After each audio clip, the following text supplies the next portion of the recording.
சித்தம் போக்கு சிவம் போக்கு அப்படின்னு சொல்றாங்க இல்லையா? இதற்கான பொருள் என்ன? நம்முடைய மனம் செம்மை அடைய வேண்டும் என்று சொன்னால் அது இறைவனை நோக்கி செல்ல வேண்டும் அப்படிங்கிறது தான் அதுக்கான பொருள் அப்படிங்கிற மாதிரி எடுத்துக்கலாம்.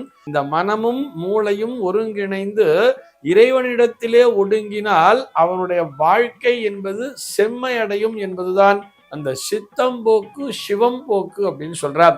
அர்த்தமுள்ள ஆன்மீகம் பகுதியில் உங்கள் அனைவரையும் சந்திப்பதில் மிக்க மகிழ்ச்சி. இன்னைக்கு நம்ம என்ன பார்க்க போறோம் சொல்லி பார்த்தோம்னா, சித்தம் போக்கு சிவம் போக்கு அப்படின்னு சொல்றாங்க இல்லையா? இதற்கான பொருள் என்ன அப்படிங்கிற ஒரு கேள்விக்கான விடையைத்தான் பார்க்க போகிறோம். சித்தம் போக்கு சிவம் போக்கு, நிறைய பேர் இதை எப்படி சொல்லுவாங்கன்னா சித்தன் போக்கு சிவன் போக்குங்கிற மாதிரி சொல்லுவா.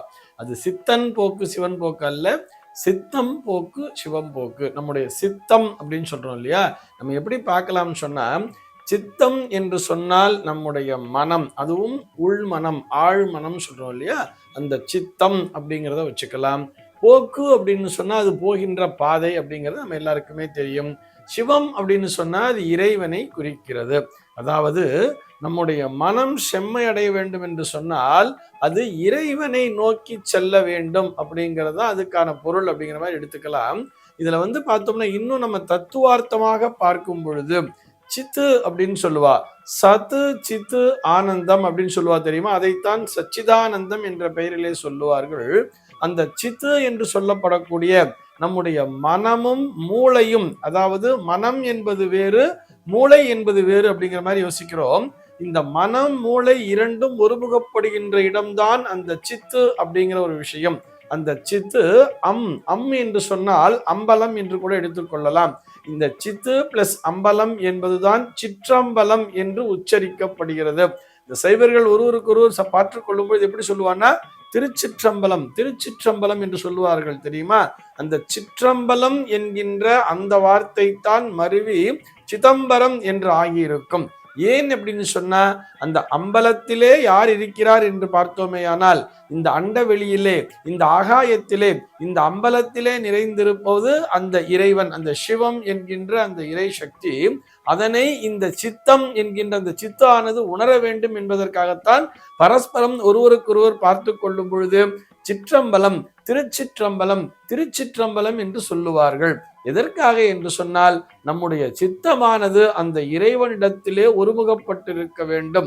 அந்த இறைவனை நோக்கி நம்முடைய மனமானது, அதாவது உள் மனம்னு சொல்றோம் இல்லையா? இந்த மனமும் மூளையும் ஒருங்கிணைந்து இறைவனிடத்திலே ஒடுங்கினால் அவனுடைய வாழ்க்கை என்பது செம்மை அடையும் என்பதுதான் அந்த சித்தம் போக்கு சிவம் போக்கு அப்படின்னு சொல்றார். சிவம் போக்குன்னு இது எப்படி தவறா புரிஞ்சுட்டு இருக்கான்னா, யாரோ ஒருத்தன் மனம் போன பாதையில் அவன் பாட்டு இஷ்டத்துக்கு ஒரு நாள் அங்கே இருப்பான், ஒரு நாள் இங்கே இருப்பான், ஒரு கண்ட்ரோல் இல்லாமல் இருக்கிறவரை பார்த்து அவனுக்கு என்னப்பா அவன் சித்தம் போக்கு சிவம் போக்கு, அவன் ஒரு நாள் இந்த ஊர்ல இருப்பான், இன்னொரு நாள் அந்த ஊர்ல இருப்பாங்கிற மாதிரிலாம் ஒரு தவறாக அதனை புரிந்து கொண்டிருக்கிறார்கள். அதுபோல் சொல்லக்கூடாது அப்படிங்கிறதுக்காக சொல்றோம். எவன் ஒருவன் தன்னுடைய மனதினை ஒருமுகப்படுத்தி இறைவனினுடைய திருவடிகளிலே செலுத்தி அந்த இறை சக்தியை நோக்கி தன்னுடைய மனதினை ஒருமுகப்படுத்தி செயல்படுத்துகிறானோ அவனை பார்த்துத்தான் எப்படி சொல்லணும்னு சொன்னா சித்தம் போக்கு சிவம் போக்கு என்று சொல்ல வேண்டும்.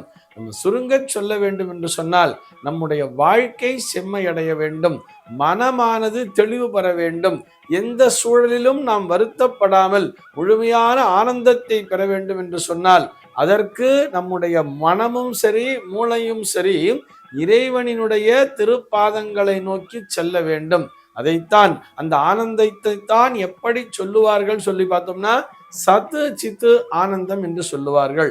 சத்து அப்படின்னு சொன்னா நல்ல நல்ல சிந்தனையை கொண்டிருக்க வேண்டும். அந்த சிந்தனையின் மூலமாகத்தான் நமக்கு ஆனந்தம் என்பது கிடைக்கும். அதாவது இந்த சித்தமானது சித்து பிளஸ் அம்பலம் என்று கூட எடுத்துக்கொள்ளலாம் சொன்னேன். நம்முடைய மனமானது அந்த அம்பலத்திலே ஆடுகின்ற அந்த இறைவனின் பால் ஒருமுகப்பட வேண்டும். அதற்கு அந்த பிராக்டிஸ் அப்படிங்கிறது வேணும். பொதுவா இப்படியே நம்ம எடுத்துக்கலாமே, உயிர்களிடத்தில் அன்பு செலுத்த வேண்டும். பரஸ்பரம் மற்ற உயிர்களிடத்தில் அன்பு செலுத்தினாலே நம்முடைய மனமானது இறைவனின் பால் தானாகவே ஒடுங்கும். அந்த ஆனந்தம், அந்த ஆனந்தமான அனுபவத்தை பெறுவதே அந்த சித்தம் அப்படிங்கிறது. அந்த சித்தம் போக்கு அப்படின்னு சொல்லிட்டா இல்லையா? எதை நோக்கி போக வேண்டும்? சிவத்தை நோக்கி போக வேண்டும். சித்தம்போக்கு சிவம்போக்கு என்று சொன்னால் அதனை தவறாக புரிந்து கொள்ளாமல் அதற்குள்ளாக இருக்கக்கூடிய அந்த தாத்பரியம், அந்த அர்த்தத்தினை புரிந்து கொண்டோமே ஆனாலே நம்முடைய மனமானது நிச்சயமாக செம்மையடையும். ஆக நாம் எல்லோருமே, அதாவது சித்தம்போக்கு சிவம்போக்கா இருப்போம்னு சொன்னா ஏதோ தவறாக புரிந்து கொள்ளக்கூடாது. இஷ்டத்துக்கு இருப்போம்னு அர்த்தம் கிடையாது. நம்ம எப்படி வேணா செயல்படலாம்னு அர்த்தம் கிடையாது. அதுக்கு என்ன அர்த்தம்னு சொன்னா, இப்படித்தான் வாழ வேண்டும், மனம் ஒருமுகப்பட்டு ஒரு ஒழுக்கத்தோடு வாழ வேண்டும்.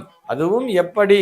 மற்றவர்களிடத்திலே, நம்மை சுற்றியுள்ளவர்களிடத்திலே அன்பு செலுத்த வேண்டும். அதுவும் இந்த அன்பானது எப்படி இருக்க வேண்டும்? உண்மையான அன்பாக இருக்க வேண்டும், இரக்க குணத்துடன் கூடிய அன்பாக இருக்க வேண்டும். எல்லோரும் இன்புற்றிருக்க வேறொன்றும் யாமறியேன் பராபரமே அப்படின்னு சொல்லியிருக்கார் இல்லையா?